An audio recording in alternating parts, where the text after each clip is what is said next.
Surgeon versus Ravan DJ की लड़ाई आखिर क्यों हुई थी? क्यों तोड़े गए इनके ट्रक के शीशे? क्यों कांवड़ यात्रा के बीच में ही खुलवा दिए गए इनके सामान? आखिरकार पुलिस प्रशासन इनके साथ नहीं थी क्या? इन सारे सवालों के जवाब आपको मिलेंगे, बस वीडियो के एंड तक जरूर बने रहना। सार्जन भाई जब अपना सेटअप चेक कर रहे थे तभी इनका डीजी बार बार फेल हो जा रहा था और दूसरी तरफ सोशल मीडिया के जरिए रावण डीजे इनको खुला चैलेंज दे रहा था कि इनको सार्जन से टार्जन बनाने में ज्यादा समय नहीं लगेगा।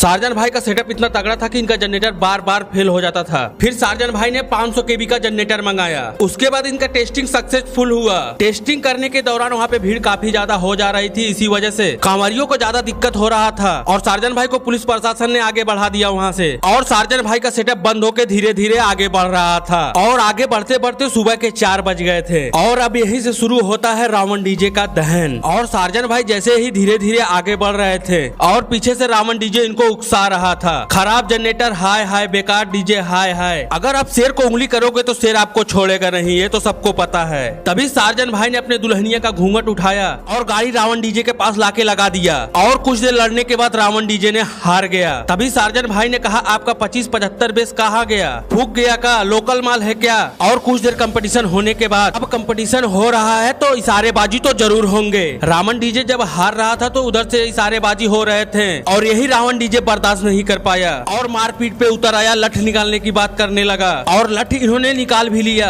और उनके ट्रक के पास जाके इन्होंने कहा कि आपका मालिक कहाँ है, उसे जल्दी बुलाओ। और ठीक कुछ दूर जाके इन लोगों ने उनका ट्रक का शीशा तोड़ दिया और काफी बवाल भी हुआ वहाँ पे। अगर रावण भाई आप में इतना ही दम था तो आपको ईंट का जवाब पत्थर से देना चाहिए था, लेकिन उनका शीशा उसा नहीं फोड़ना चाहिए था। और ठीक कुछ दूर आगे जाके पुलिस प्रशासन ने इनका सामान खुलवा दिया, लेकिन कुछ डीजे वालों का सपोर्ट और पब्लिक का प्यार इनका सामान नहीं खुलने दिया। सामान फिर से बांधा गया और ये पूरा मेला किए। लेकिन इस बंदे ने हरिद्वार में पैसा तो नहीं कमाया, लेकिन नाम इतना कमा लिया है शायद कोई डीजे वाला कभी कमा ही नहीं सकता। इसके बारे में आपका क्या ख्याल है? कमेंट सेक्शन में जरूर बताना।